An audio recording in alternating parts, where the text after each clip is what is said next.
It's time for my big board, NBA Draft 2024. We're going to talk about my top, I think it's 70 odd players, but also look at them initially with a Dynasty fantasy basketball slant as well. So we're doing both parts of it. Oh yeah, it's big. It's Michael Bolton time.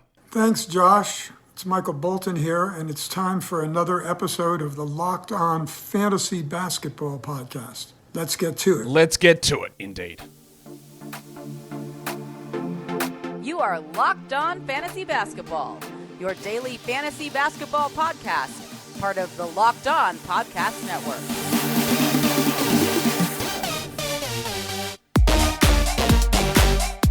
Hello and welcome to the Locked On Fantasy Basketball Podcast, brought to you by Basketball Monster. My name is Josh Lloyd, and there is no question whatsoever that the greatest dip that you can get with kebabs is baba ganoush. I'm also the lead fantasy analyst at basketballmonster.com, and you can find me on Twitter as always at redrock_bball, on TikTok at redrock_bball, and on Instagram at LockedOnFantasyBasketball. Today's episode is brought to you by FanDuel. Make every moment more. Right now, new customers get $200 in bonus bets with any winning $5 bet. That's $200 in bonus bets with any winning $5 bet. Visit FanDuel.com/LockedOn to get started. Thank you also for making Locked On Fantasy Basketball your first listen every day. We are free. We're available on all platforms. Thumbs, bangs, comments. Don't forget, live NBA draft show on the day of the NBA draft. Wednesday 26th of June, 8 p.m. Eastern. It'll be here live on YouTube. There's a pinned on my page. The video is pinned right there, so you can make sure you bookmark that. Yesterday, Matt Powers of Swish Theory came on. He had a bit of a sneak peek at my big board, and he told me some of the ones that he disagreed on. So that leads us into revealing my big board. Now, what is an NBA draft big board? This will be adjusted, I'm sure, before the NBA draft comes, but it's just the order that I have these players in. It doesn't take into any consideration the teams that are picking in any position. It's just how I view them. So when I do a mock draft, I look at the big board, I look at the tiers on the big board. Then I do look at the teams, and fit is somewhat important. It's not always important. And then make some adjustments based on that. So what I'm going to go through are the tiers. Everyone will be ranked one. Again, I think we go through to about 70 on this show.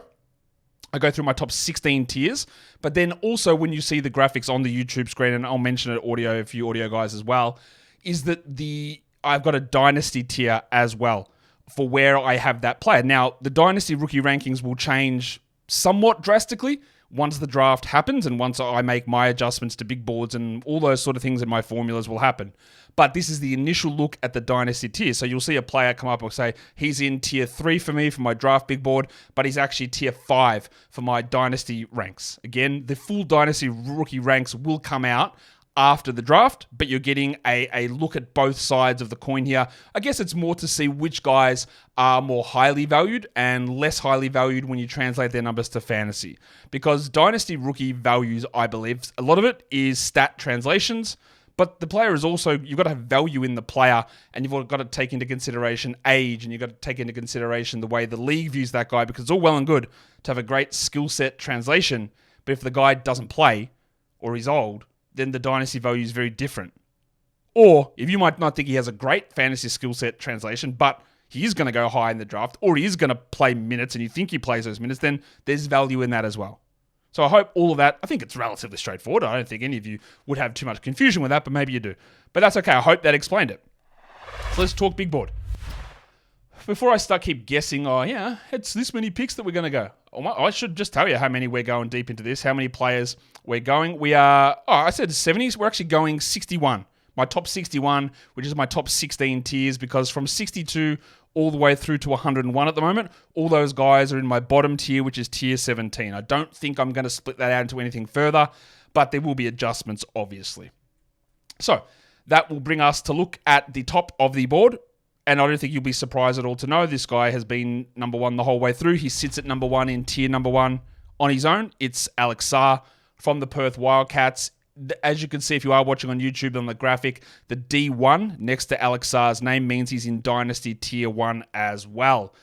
So he's my number one guy. He's been my number one boy the whole way through. And he is still that. He's my number one Dynasty player as well. He's in tier 1 in Dynasty. He's not alone in tier 1 in Dynasty, but he is the number one player. But I think what is more important as well when we're looking at this big board is the tiering. Yes, those guys, I do order everybody in each tier. So it's like we're doing 1 through 61 here. But if a player is in the similar tier, then there are obviously similarities and reasonable arguments to move them up and down in those lists.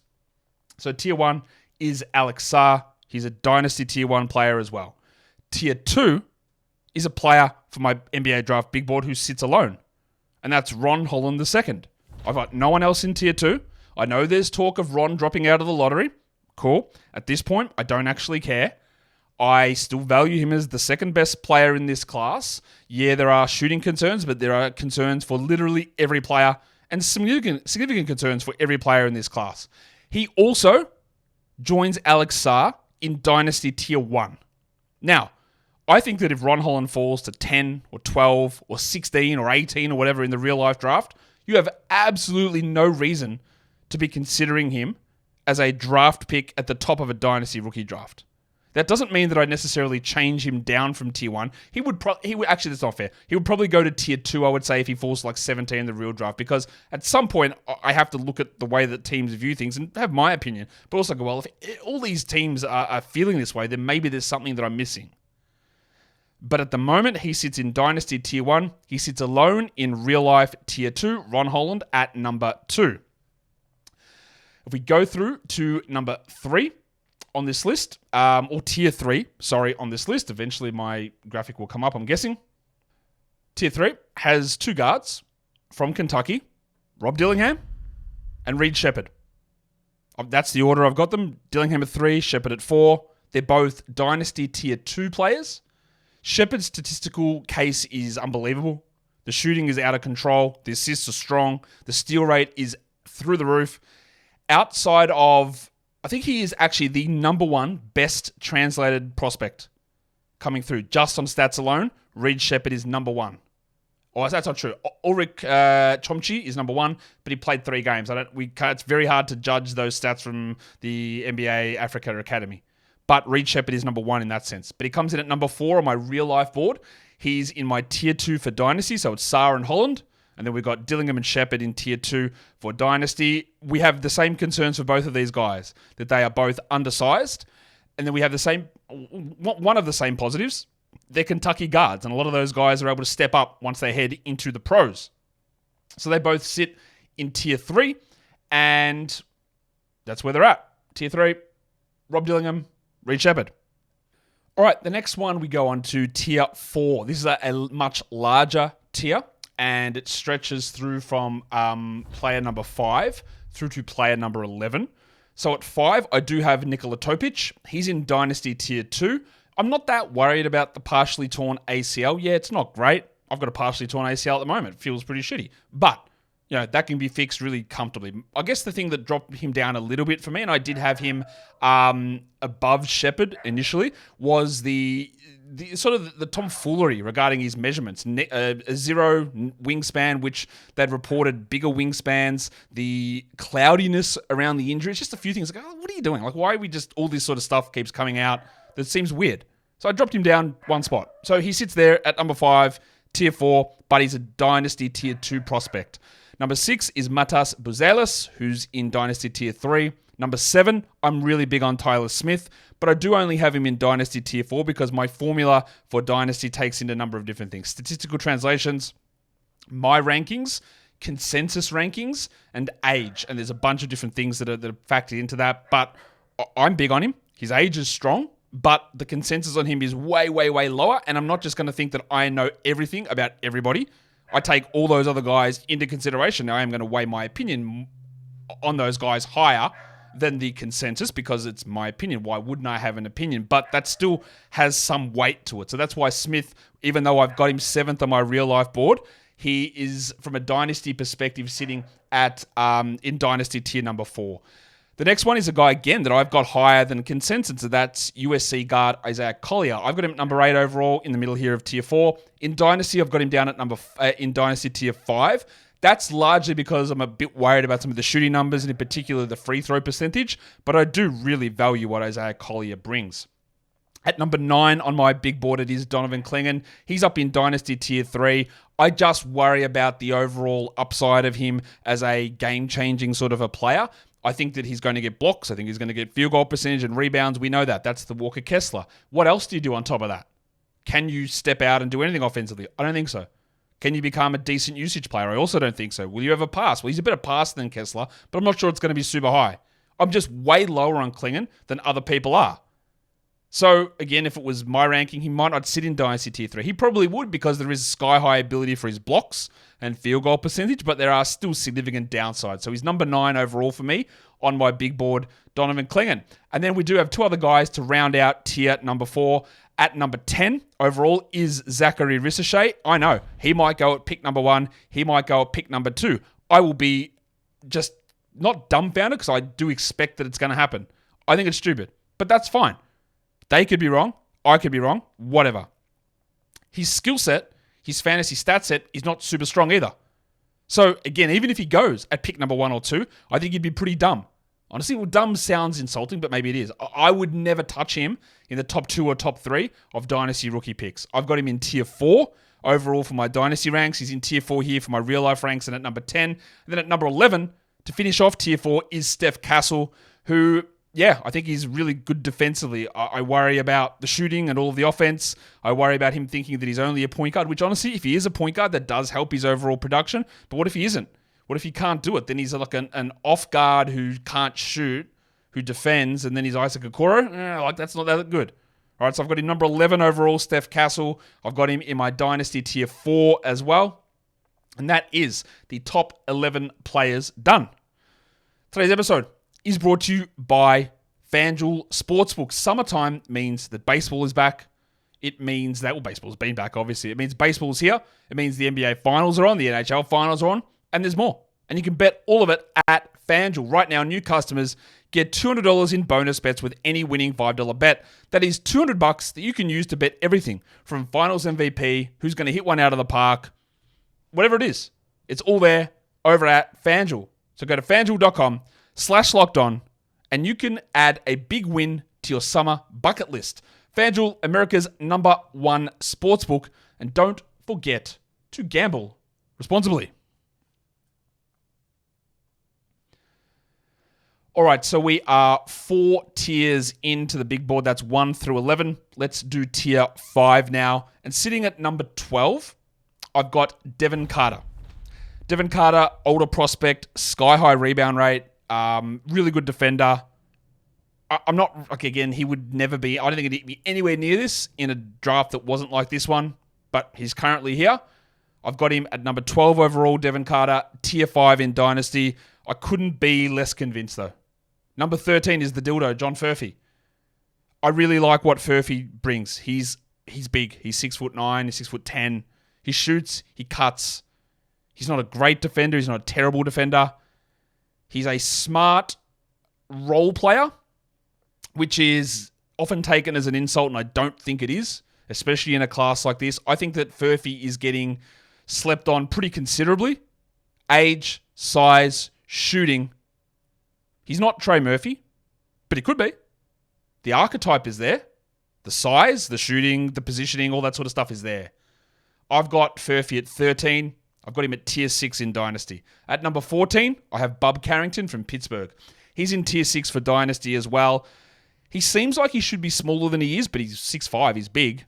He's a dynamic scorer. He's got passing upside. He can probably play a little bit of both guard positions.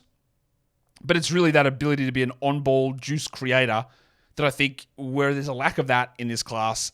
And he's got shooting upside. He's very young as well. They've got that on his side. So I like Carrington at 14 overall, middle of tier 5 here. But he is tier 6 in my Dynasty rookie ranks. And the last guy in tier 5 is Tijan Salan, who is in tier 5 for Dynasty as well. Now, he's probably going to go in the top 8, Salan. I'm not convinced that I would do that. Very young. Not 19 yet. Won't be 19 on draft day. That's great in that sort of a part of it.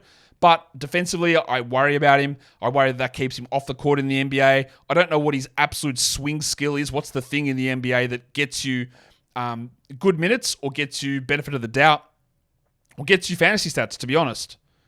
I don't really know where he sits. Again, if he goes at pick 8, I wouldn't be picking him at pick 8 in a Dynasty situation. Much lower than that for me. That's why I've got Salan at number in Dynasty tier 5. So that's my top 15. Tier 5 is Devon Carter at 12, John Furphy 13, Bubby Carrington 14, and Tidjane Slant at number 15. If we go across to tier 6, it is a bigger tier here. Now, I was a lot bigger on Kyle Filipowski at the start of this process. I don't like the negative wingspan that he has. That's detracted me, but I like his shot blocking. He's a very good passer for his position. He's big. He's 7 foot, right? He can rebound. He can pass. He can block shots. I think he can shoot a little bit. He can do a lot of things that modern bigs do. Whereas someone like Donovan Clingan, much better defender, can't do a lot of those things that Filipowski does. Now, I have moved Clingan ahead of Filipowski. I had it the other way at one point, but I've got Filipowski here at 16 and he's in Dynasty Tier 5. I still really like him. I like him more than consensus. He could very easily jump up to me back into the 12 to 13 range. In fact, I think him with Oklahoma City does make some sense at pick number 12 in a real draft, but Presti usually likes going for wing-type players there, but that's beside the point. That's about what would I do in that spot versus what Presti would do, and that's a different story. But I got Filipowski as a Dynasty Tier 5 player. This guy's taken a big step up for me lately. I really liked him last season from Creighton at number 17 in Tier 6. Here it is Trey Alexander, who plays either as a shooting guard, small forward, or he played point guard this season. So a lot of his numbers are all over the place. He can shoot, he can pass, he can score, he can self-create, he can create for others. I think there's defensive ability there. His Dynasty tier is low. It's tier 9. Again, there are reasons for this. There are people who have him in the 40s or 50s of their big board, and that drops him way down my Dynasty formula. He's also slightly older. Not that much, but slightly older, and his stat translation's not awesome. It's okay, but it's not like blowing us away like a Reed Sheppard. But I really do believe in Trey Alexander, so he gets that bump up to me to be in tier 6 overall and at number 17 on my big board. At number 18, it is Superman himself, Kal-El Ware. I think that Ware has a legitimate chance to be the best center in this draft, even ahead of Alex Sarr. I've got Sarr clearly at the top, but I don't think he's a can't-miss prospect at all. And I could easily look at this, and there might be a stage in this pre-draft process where I go into the board and go, all right, let's just scrap any sort of notion of consensus ideas, and let's just go at it. And Ware, honestly, might end up at like number 10 for me. That's where I think the upside could actually end up with him. Athletic. There are some motor, or I guess, I don't know if it's motor concerns, but lack of urgency concerns at times. But I think there's shooting, there's rebounding, there's shot blocking, athleticism, running, jumping, scoring. There's so much with him. So he's in tier 6 for me for Dynasty, but number 18 overall. Number 19 is the Broncos' brother, My Little Pony, Cody Williams. Williams is a player that shot the ball extremely well at Colorado early in the season, had some injuries, and then shot poorly towards the end. He's a lower usage player who you think is going to get by being a connecting type piece, and I'm not sure he is. And then you think, well, he's going to be able to do it defensively, and the numbers don't suggest that he can. But also, like, there's the Jalen Williams factor. That go, well, Jalen Williams was underrated a lot, and then at draft time he jumped way up, and he's been even way better than that in the NBA. Does Cody get the same benefit? I'm not sure. I'm not giving him that benefit at this point, but honestly, I also am. Because if it wasn't for Jalen Williams, I wouldn't have Cody Williams at 19. He'd be at like 27 probably. He's Dynasty Tier 6. He's real life Tier 6. He's at number 19 overall. Number 20 is Jared McCain. You've done it again. He's in Dynasty Tier 6 as well. Duke guard. Just a solid enough point guard prospect who I don't know. I don't see star upside for him. I see solidness. I see some shooting ability. Very good shooting ability, obviously. And just sort of rock solid in this area. And this is going to be one of the ones that people disagree on a lot, and that's Dalton Connect. Big Connect. Oh my God, that meme. I love it. Dalton Connect at number 21. Yes, people will say he'll go at 7 to the Blazers. He'll go at 5 to the Pistons, whatever. I think it's a gigantic mistake. The man is 23 already. All right, to me, that's a slight red flag. I also worry about what does he do if he's not getting all the usage in the world? Does he pass? Is he going to be a volume catch and shoot shooter? Does he rebound? Does he defend? And I think the answer to most of those questions is not really. So he needs to be in a spot where he's going to get a lot of usage. I don't think he's going to be in that spot ever. And he's old. Like, he's 4 years older than like a Tidjane Slant. Over 4 years older. It's a big difference. So I've got Connect at 21. He's in tier 6. He's in tier 7 for my Dynasty ranks. I just am not in on him. Now, you could make an argument if you're in a Dynasty rookie situation that maybe Because he's older, he comes in and has more of an immediate impact. But we also know that that's just not the way the NBA usually works. Drafting older does not mean drafting better. It does not mean drafting you play better early on. Shout out to Julian Strauer, Jalen Pickett, Hunter Tyson. It's an idea that you think works, but in reality, as a general rule, it doesn't. Because if those players were actually good enough, they wouldn't have stayed in college for 5 years. They would have come out after 1 year or 2 years and gone into the NBA and had a role there, not waiting until they were 4 years older than their competition. Now, Connect is a late bloomer. He's a late developer. He's better than the average 23-year-old guy that beats up on younger kids. But still, I'm not totally convinced.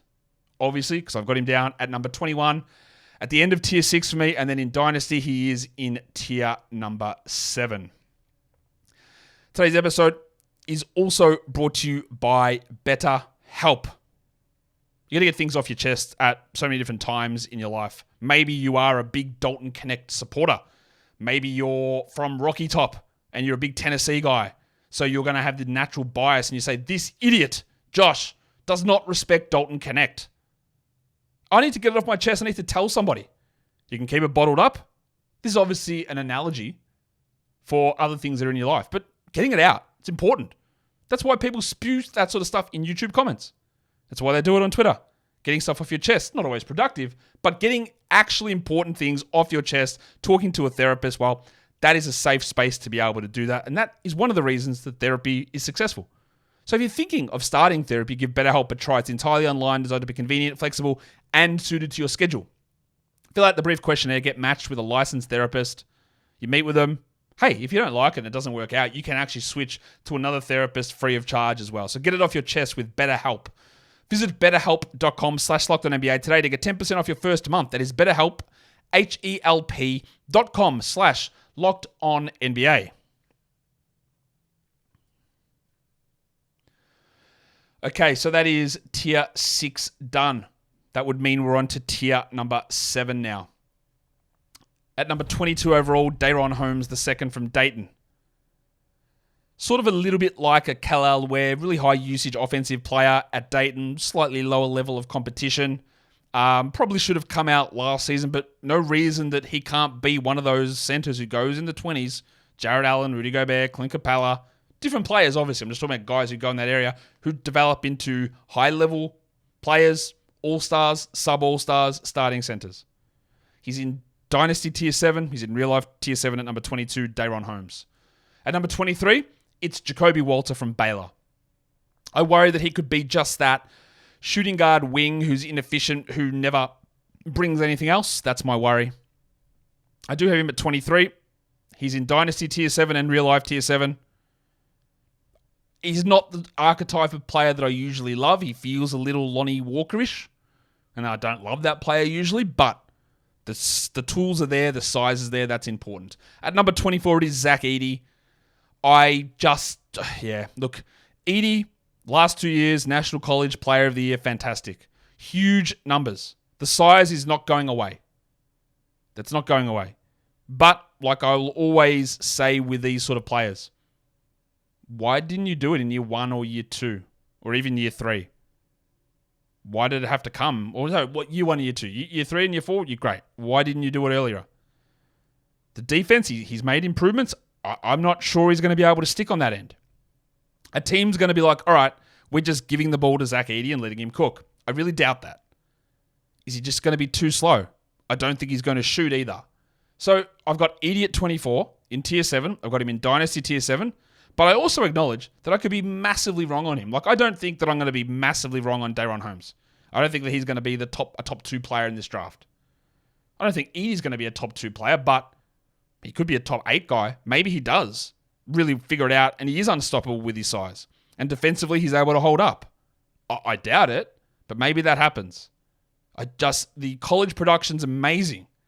We've seen a lot of players whose college production is amazing have no impact whatsoever in the NBA. And I think Edey will have impact. I just don't want to take him as a high pick. The next guy in tier 7, number 25, is from the NBA Academy in Africa, Ulrich Chomchi, who, again, it's hard to take a huge amount out of those 3 games, and you can go watch those games on YouTube. But I love the way that he moved.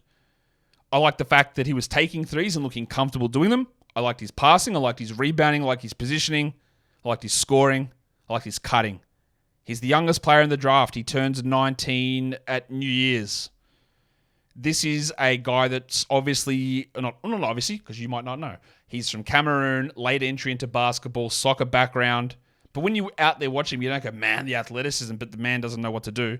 That's not how you view him. You go, oh, no, he can play. The level of competition, almost impossible for me to gauge. The statistical translations tell me that if he did what he did in that NBA Academy games, he'd be a top 30 player, which is, I'm not believing that. That's not real because I don't have any other data to go against with these games from NBA Academy Africa. I've got nothing to baseline it against. But it looks good. The film looks good. The youth is good. The size is huge. I'm big on it. I think he could grow even more, honestly. So Ulrich Chomchi, number 25, Dynasty Tier 7. And then at number 26, Tristan Da Silva. I'm fully aware that Da Silva's probably going to go in the top 20. I've got him in Dynasty Tier 9. He is an older player from Colorado who I think is solid. I think he's strong. I think he's good-ish. Like, when I think of the type of player that, he sort of aligns to, like maybe what Max Strus was for the Cavs, different sort of player, but that guy that sits in there is useful enough, but where's the high-level skill? Strus even has that, the shooting, which never translates to percentages, obviously. But Da Silva, what's the thing? I think he's good. I think he's fine. He's a rotation player, but that's not awesome to me. So I got him at 26, end of Tier 7, Dynasty Tier 9 for Tristan Da Silva, the German Sri Lankan legend. I think he's Sri Lankan. Da Silva's a pretty Sri Lankan name. I'm guessing it is. Tier 8. Apologies if he's not. Tier 8. At the top of Tier 8, it is another center. Another one of those guys that could go in the 20s and be one of the best centers out of the class, and that is from Baylor, Yves Missy. I've got him as a Dynasty Tier 7 player. I would have had him higher. I didn't love the fact that, his size is great. He's a good athlete, but his wingspan is not massive. Again, we compare him to the Goberts and the Capellas in this range, and they've got massive wingspans. He doesn't. He's not like sitting at a +7, +8 inch wingspan. He's not. So that's a little worrying. The size is great. He's going to do traditional big man stuff. Probably not new age big man stuff, but I like the athleticism. I like the defense. Strong player who probably could be a starting center in a 26, 27-minute role at some point. In his Dynasty Tier 7, Missy. The next Tier 8 player is number 28, Bobby Klintman, who has been all over the shop, played Wake Forest 2 years ago, played in Cairns in the NBL this season. I've got him Dynasty Tier 9. There's intrigue with him, for sure. He shows improvement. He turned into a really good shooter this year. Good free throws, good three-pointers, great transition player. I'm not sure there's ever usage upside or anything like that, but just solid enough back end of round 1. Fine. Number 29, a guy that has risen up for me lately is Pacom Dadier from France. He's in Dynasty Tier 8. For me, he's real-life Tier 8. Very, very similar measurements to Tijan Salan. So like that 6'9", forward, good strength, young. Not really sure what the outlier skill is at this point or where he's going to go. Does he just fit into that group of players who are 6'8 to 6'10", who are on the wing, who should be good but maybe aren't? Yeah, that's possible. He's also got youth on his side and development, and then there's also the French rebate that everyone seems to be getting at the moment, and maybe I've fallen guilty to that here. I've got Pacom Didier at number 29 in Tier 8. Jalen Tyson from Cal is at number 30. He's Dynasty Tier 8 as well. His stats are just amazing coming out of Cal. He does everything. Now, he won't be asked to do that sort of stuff necessarily at the NBA level, but there is the shape of a really strong fantasy player. This is where you can see in this grouping, right, of these Tier 8 players. We've got 5 different guys here, and they represent 4 different Dynasty tiers. You've got Missy at 7, Klintman in 9, Dadier and Tyson in 8, and then the guy at number 31, who's KJ Simpson, he's a Dynasty Tier 10. So showing the value of these sort of players. So if Tyson ends up pushing up and becoming the 25th player or the 23rd player in the draft overall, then there is some strong dynasty value. And the same with Missy, is if they push up a little bit higher into the drafts, you know they've got that value. Whereas a Klintman and a Simpson, they sit in the zone where maybe their dynasty translations aren't as great. Hope that's not too confusing. Jalen Tyson, number 30, Dynasty Tier 8, Real Life Tier 8, and then KJ Simpson from Colorado. He's in tier 8 as well. I've got him down in Dynasty tier 10. I just worry about the size. The assist rate is really strong. Shooting, we'll see where it goes, but I just worry he might be a career backup due to size. But Emmanuel Quickly, Jalen Brunson, Fred VanVleet, these are guards who were overlooked in drafts, fell right down the board and are undersized and made successes. Now, there's a million other guards who didn't do that. Marcus Sasser, undersized last season. I don't think he was particularly strong. Heaps of them. Heaps of small guards go late and do nothing. But it can't rule out that Simpson might become something useful. We go to tier 9 now. 4 players in this tier. At the start of it, number 32 is Jonathan Mogbo from San Francisco, an elite rebounding player, small school prospect, but the numbers are just, you can't ignore them, I don't think. We had Keandre from Hoop Intellect on. He really loved Jonathan Mogbo. Mogbo is getting a bit of buzz at the moment. I've pushed him up here to number 32. He's in Dynasty tier 10. Number 33 is Isaiah Crawford out of Louisiana Tech. Knee injuries held him back and kept him in college longer, but he's a guy that played sort of a point guard role, but he's like a small forward size with elite shot blocking numbers. So he's a rebound, assist, steals, block sort of a player. The injuries are a worry. An older player, but the statistical numbers are awesome, even though he only comes out as a Dynasty tier 11 player. Number 34, that's because of the age. Number 34 on my list in tier 9 here is Cam Christie from Minnesota. Most people thought he was going back to school. He is not. He is very young. He's a shooting wing. I've got him Dynasty tier 10. I love that he's young. I worry a bit that he gets a little bit lost in the system and he just doesn't fit immediately and then doesn't get playing time and sort of floats in the G League and that never really pans out. And that's why I've got him at 34. But overall, I do really like the prospect that is Cam Christie. And then at number 35 is Nikola Jurisic. Someone said to me that I had his name wrong on the other one, and I appreciate that person calling me out. Because you can spell him with DJ at the start of his name, or you can have D, and I don't actually know the name for that, with the D with a line through it, which is equivalent of DJ. So you can't have the D with a line and J. You got to have one or the other, and I've just gone because I like using diacriticals. So Jurisic. Dynasty tier 10, played for Mega. He's a player who's sort of like a point forward, point guard sort of a guy. Had some buzz last season, went back to Europe, coming in this season. I can see him being your best case Bogdan Bogdanovic, absolute best case because he's one of the best European role players to ever come across. But I like what Jurisic can do from a ball handling perspective, and he rounds out tier 9 for me at number 35, and that's Dynasty tier 10. We're getting into the back end now, so let's go through these a little bit faster. In tier 10, sitting at number 36 from Connecticut is Tristan Newton. He's in Dynasty tier 12. At number 37 from UCLA, Adem Bona, who's in Dynasty tier 10. He's a really hard worker, really strong, maybe a little bit undersized as a center, but the numbers are pretty good. And I do like what he brings. I'm a little worried about the size, though. Number 38, the car salesman himself, Tyler Kolek from Marquette. Older prospect, hustle point guard. Stats are strong. Not really sure. Look, best case is that TJ McConnell-ish backup, Monte Morris type backup. Not sure we get there. Dynasty tier 10. 39 from Baylor, Jalen Bridges in tier 10. I've got him down in Dynasty tier 12, a little bit lower on him. But a guy that probably should have come out last year or could have come out last year, has a real chance to be a second round sleeper type. I do like him. I've got him a little bit higher than most people. He's at 39. Then number 40 is Juan Nunez. Played across at Ratio Farm the house that Killian Hayes built. His measurements came out really good. And there's some worry about whether he can shoot or not. Totally reasonable. But he's like a legit, I think 6'4.5", no shoes, I believe. Don't quote me exactly, but I know his measurements were super strong. Decent wingspan, very, very good passer. It's just about the shooting from him. And I think maybe we get there, but the outlier passing ability with the size is super intriguing for Nunez. So I've got him at number 40 at the back end of tier 10, and he's also in tier 10 for Dynasty. For tier 11, Jalen Wells, Washington State, shooter. He's got the outlier skill. He's a shooter. He's going to take a lot of threes. He'll shoot. Can he do much more? I'm not sure. He's in Dynasty tier 12, but 41 overall. 42 is Izan Almansa, who played for the G League Ignite, one of the more decorated youth players in Spain, one of their best players in all of the European championships, under-19 championships. He's won so many of these awards, it's crazy, and then he went to the G League and looked like lost. I don't really understand what happened. Was it a bad system? Almost definitely yes. Does that excuse the play? To a degree, there's a little bit of that. I've got him, Almansa, in Dynasty tier 11. He's in real life tier 11 as well, but the underage pedigree is through the roof. But I guess we could have said the same thing for Skal Labissiere too, couldn't we? At number 43, AJ Mitchell.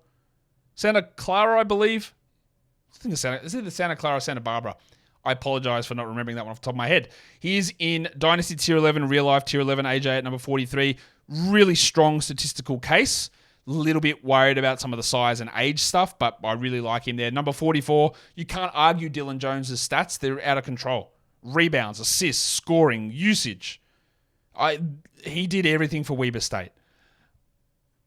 I don't really know what that means in the NBA. He does have an insanely good statistical translation, so he pushes up to Dynasty Tier 10, better than Wells, Almansa, and Mitchell.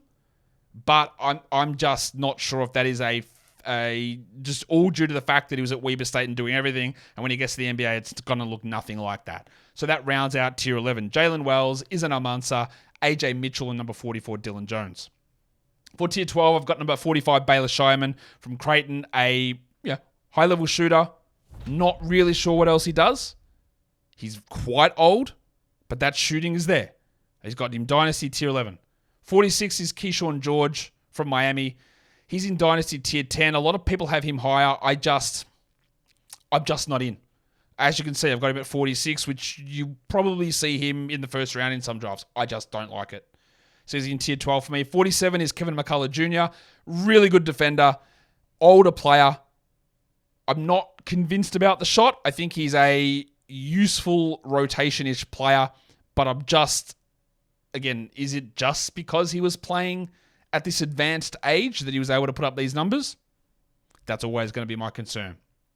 Dynasty Tier 11, Kevin McCullough, Real Life Tier 12. And number 48 on my list, on my big board, the end of Tier 12 is Ariel Hukporti, the German big man who played down in Melbourne this year. Is a year and a half removed from a torn Achilles. I've got him at Dynasty Tier 13. I thought he showed a lot this season. He's been around forever, but he's still young. He's big. Getting these sort of second-round centers, I think there's a real chance. Like, think of the way that Mitchell Robinson was a second-round center. Different sort of player, obviously. But that second-round center who just sort of slides under the radar, but comes in, does the center things, upside's low, but still got that value. That's where I have Hukporti. But his Dynasty Tier 13, not much love coming from other positions. That'll bring us on to the next one. Getting towards the end now, Tier 13, only 2 players in this one. Number 49 is Justin Edwards from Kentucky, a guy that some thought might be the number 1 overall pick, honestly, at the start of this cycle, but fallen significantly. He did shoot well towards the end of the season. Keep an eye on that. I've got him in Dynasty Tier 12, and then at number 50 is Enrique Freeman from Akron. His numbers are out, like Dylan Jones. They're out of control. He did everything. His defensive stats are through the roof for a guard. Like, what is going on with those numbers? I've got him Dynasty Tier 14. I don't know. Is that just because of the way the team was? Is he going to actually get any chance in the NBA? I don't know. But I've got Freeman at number 50 at the end of Tier 13, but Dynasty Tier 14. If we go on to Tier 14 now, at number 51, it is Melvin Ajinça, another French wing. He's in Dynasty Tier 12. There are some intriguing things about Ajinça, a little bit younger as well, so I do like that part of it. Number 52 is AJ Johnson, whose stats are horrible when you look at what he did down in Australia for Illawarra, but he's young, he's got the size, he's got the body. He had really high pedigree coming through the recruiting cycle, but just really struggled playing down in Australia, which can happen a lot of the times. But there's still enough there for me to believe to take a second-round pick on him. Number 52 overall, he's Dynasty Tier 13. This one's where it gets interesting, and that's Ryan Dunn at number 53. Dunn has unbelievable defensive numbers, and you'll see he's in Dynasty Tier 10 because the defensive stats for him are they're unbelievable. But is he a worse offensive player than Matisse Thybulle? It's possible. I don't think he can shoot at all. No one's going to respect him at all out there, and that would mean limited minutes, and I just don't know where he fits. He's like a 6'8" player who really is sort of like a center, but can't really play center. He's all over the place. The numbers are out of control, and that does push him up. But I don't have confidence in Dunn. So I've got him at 53. Dynasty Tier 10. At the end of Tier 14 here is number 54, Riley Minix, whose small school numbers, absolutely, that's true, but they're great. I like the size of him. I do think there is an NBA role that's available for Minix. And he's not someone who was on my radar until I think it was Chuck from Chucking Darts put it out there and went, all right, here we go. He's someone really, and I looked into it and I was pretty intrigued with maybe it wasn't Chuck, but anyway, what Riley was able to do, maybe it was Maxwell, was fantastic. So I am a little bit interested, and I would happily throw a second round pick on him. He's in Dynasty Tier 15 for me, Riley Minix. In real life, Tier 15, got 5 guys here. Maybe this is the one Chuck threw out there. Malik Lewis, who plays in the G League for the Mexico City Capitans. Very young. Enough there for me to see as a guard wing sort of a player with defensive ability. Maybe you can shoot a little bit. Just enough. The youth, the upside. Doing what he did in the G League is impressive too. Dynasty Tier 14 for Malik Lewis. Number 56 is Terrence Shannon Jr. I don't know what's going to happen with the legal stuff. He's claiming that it's a case of mistaken identity. We'll see if that gets thrown out or not. It does appear like it might be okay for him, but I just don't know. But overall, he's old. He's 24. He's had significant shooting issues all through his career. He can score, absolutely. But does that actually mean anything if you're a guard who doesn't shoot? I've got him Dynasty Tier 12, Terrence Shannon. He's 56 overall here in Tier 15. Number 57 from Marquette Oso Iguodaro, a center with some limited offensive skill set, but enough to be an energies type big in the NBA off the bench. Dynasty Tier 13, 57 overall. 58 is Bronny James. You may have heard of LeBron James Jr. He had the cardiac issue. He barely put up any stats at USC. Not sure he's not big, but he is a tenacious defender. The shot's not really there. He probably should get a second round look. First round would be pretty silly to me, but there are other factors involved in that pretty obviously. I've got him Dynasty Tier 15. I'm not sure he ever develops into anything that's awesome, but if it does, DeAnthony Melton is the type of prospect we're talking about, or type of statistical player that he could develop into. So Bronny James at 58. And then number 59 to end Tier 15 is Kashad Johnson. He's in Dynasty Tier 14. He sits right there at the end of Tier 15. And then my Tier 16, there are 2 players.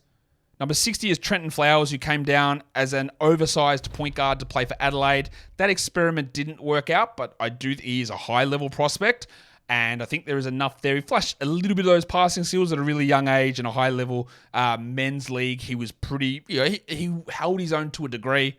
I've got him Dynasty Tier 13. I think he's probably worth a mix in that second round. And then at number 61, Jamal Shed from Houston. Worried that he's a little bit too small. The defensive stuff is good, but he does follow the pathway of his former teammate Marcus Sasser. Undersized guard coming out of Houston with defensive capabilities that I'm not really sure that necessarily fully translates over. But he does sit there in Tier 16 for me at number 61 in Dynasty Tier 13. Now, the rest of my list from 62 through to 101 are all Tier 17. I'm not going to go through those guys at this point. I'm still going to work through the back end of that list, but what I do want to talk about is the lowest player on my Dynasty tiers, who's in Dynasty Tier 15, is Riley Minix. So what I want to tell you is the other guys who actually were higher than Minix in my Dynasty tier rankings, but didn't make it into my overall big board, just for a Dynasty perspective. These are the guys. At number 62 in my Dynasty, or the number 62 overall for me, but in Dynasty Tier 13, PJ Hall from Clemson. In Dynasty Tier 13, Harrison Ingram from North Carolina. I had him at 66 overall. In Dynasty Tier 14 from Virginia, Reese Beekman. I had him at 63. Cam Spencer from Connecticut. He's in Dynasty Tier 15. I've got him at 64. In Dynasty Tier 15 from Oregon, N'Faly Dante. I had him at 70. And then from Arizona in Dynasty Tier 15, Pele Larson, who I had at 65 overall. So they're not in my top 16 real-life tiers for big boards, but they were ahead of my lowest-ranked player, Riley Minix, in Dynasty. Hall, Ingram, Beekman, Spencer, Dante, and Pele Larson. And that is the end of my Dynasty big board reveal. Oh, not Dynasty, my NBA draft big board reveal with Dynasty bits tacked on to the end. So, what did you think? What's your biggest disagreement, argument? Remember, I am not super confident with many of these. This is such a very strange draft. You will not hear me give definitive proclamations on a lot of these players. I can't. I don't feel good about any of them. And I think when you're making comments, it's going to be really important that you're like, you're going to be so wrong on this. This is definitely going to happen, because you can't be. You can't have that level of confidence. I'm willing to admit there are such a wide range of outcomes for so many of these different guys. I still will maintain that this is a very weak draft class. So if you want to argue that part, go ahead. You're not going to sway me on it. But the value of these guys, I understand there is so much fluctuation. And that is going to make it really intriguing for real-life draft, but also Dynasty rookie drafts also. You know what to do now, though. You're going to hit that thumb, and you got to hit the thumb before you leave a comment. New rule. You got to ring a bell, subscribe, follow on the audio side of things as well, guys. We are done here. Thank you so much for listening, everyone. See ya.